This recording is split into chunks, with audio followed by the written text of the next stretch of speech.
अरे हम मंदिर वैसे भी जाते रहते हैं भाई। इसका जो असली कारण है, जो एमसीडी से पैसा कमाते थे वो खत्म होने वाला है। उनके पैसे की उनको हवस हो गई एमसीडी को उठाने से, जो एमसीडी की उगाही करने से, एमसीडी के माध्यम से। क्योंकि भारतीय जनता पार्टी आज भी इन व्यापारियों से पैसे की उगाही करना चाहती है। वो पैसे की उगाही करते थे जो 2017 में जब दिल्ली की मार्केट्स की सीलिंग शुरू हुई, तब से आम आदमी पार्टी दिल्ली के दुकानदारों के साथ, दिल्ली के व्यापारियों के साथ संघर्ष में साथ खड़ी है। जिस दिन से डिफेंस कॉलोनी की ये पहली सीलिंग शुरू हुई थी, उसी दिन से आम आदमी पार्टी ने बार बार उसका पुरजोर विरोध किया था, बार बार इस मुद्दे को उठाया था कि ये जो सीलिंग हो रही है वो इलीगल तौर पे हो रही है।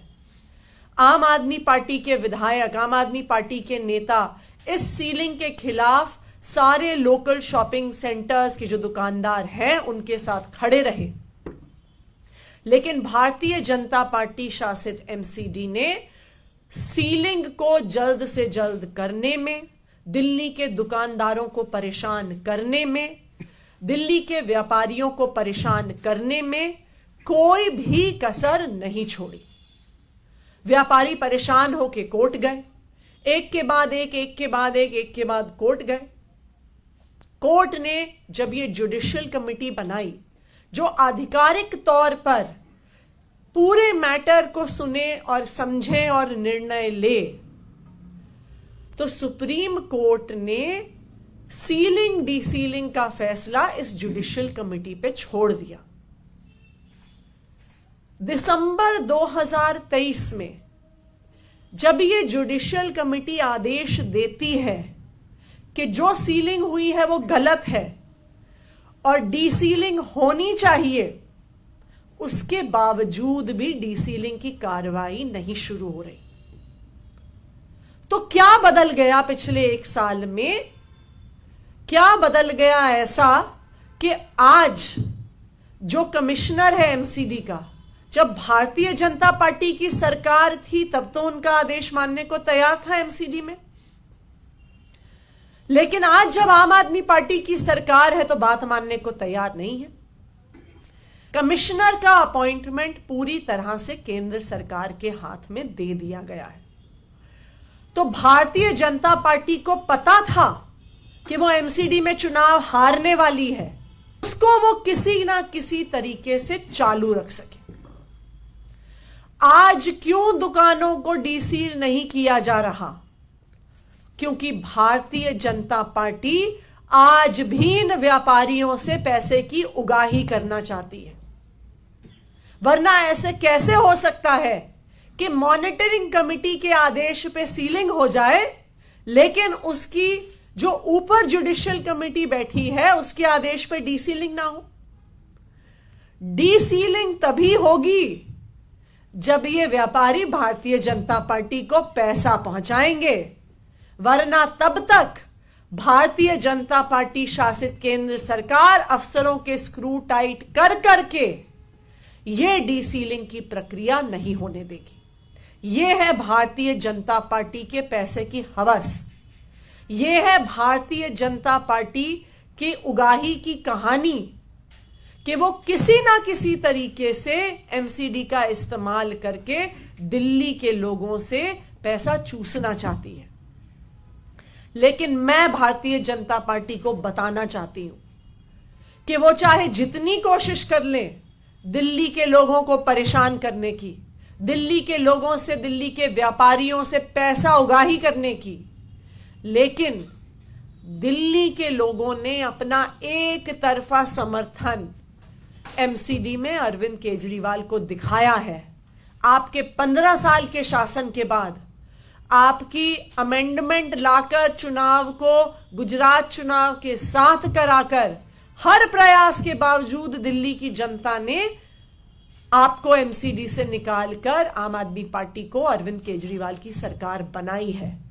और अरविंद केजरीवाल की सरकार एमसीडी में व्यापारियों के हक के लिए लड़ती रहेगी, चाहे हमें खुद सड़क पर उतरना पड़े, या जिस तरह से एमसीडी की चुनी हुई सरकार व्यापारियों के हक के लिए सुप्रीम कोर्ट तक गई और इस आदेश को स्टे होने से रोका।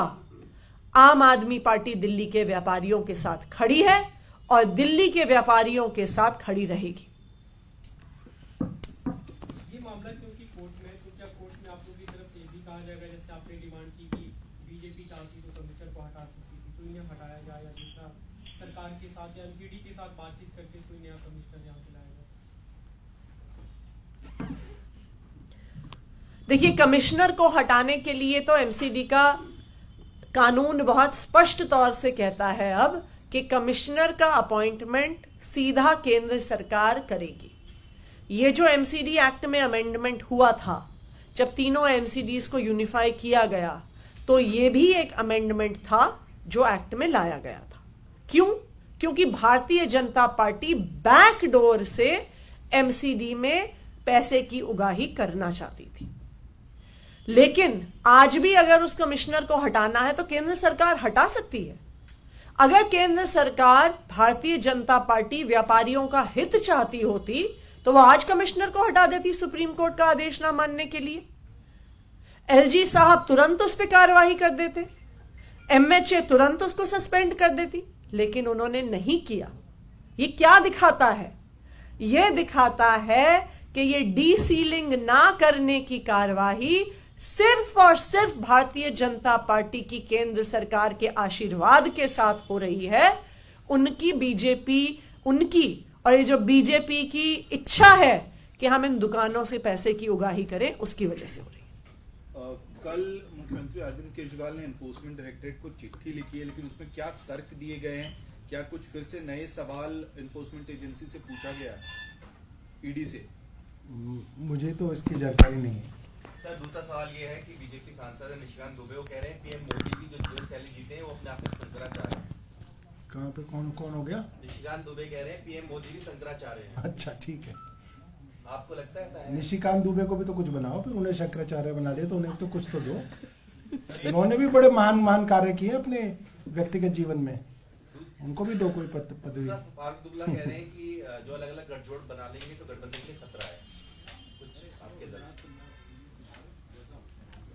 नहीं, अभी तो कोई खतरा नहीं। एक और सवाल है, आप लोग दिल्ली से लेके गुजरात और फिर हरियाणा में अलग अलग तरह से राम भक्ति के प्रोग्राम कर रहे हैं, तो क्या 22 तारीख को भी कोई अलग से प्लानिंग है? और क्या ये सब कुछ इसलिए हो रहा है ताकि जो आपका हिंदू वोट बैंक है उसको इंटैक्ट आप रख सकें? नहीं, एक बात बताओ, हम में से कौन हिंदू नहीं है जो हमें हिंदू वोट बैंक को इंटैक्ट रखने के लिए कुछ करना पड़ेगा? ये बताओ।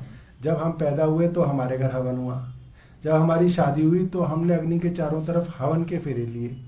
तो हमें क्या हिंदू वोट बैंक के लिए कोई अलग खास तरीके का हिंदू बनने की जरूरत है क्या? उसमें सवाल यह है कि कांग्रेस का जो वोट टूटता था वो आम आदमी पार्टी को मिलता था। अब क्योंकि कांग्रेस ने अयोध्या जाने से साफ से मना कर दिया कि बीजेपी का इवेंट है, तो क्या आम आदमी पार्टी कांग्रेस के उस वोट को कैश करना चाहता है? सवाल नहीं, आप देखिए, हम सब के इलाकों के अंदर जितने भी मंदिर हैं लगभग सब में कार्यक्रम रखे गए हैं।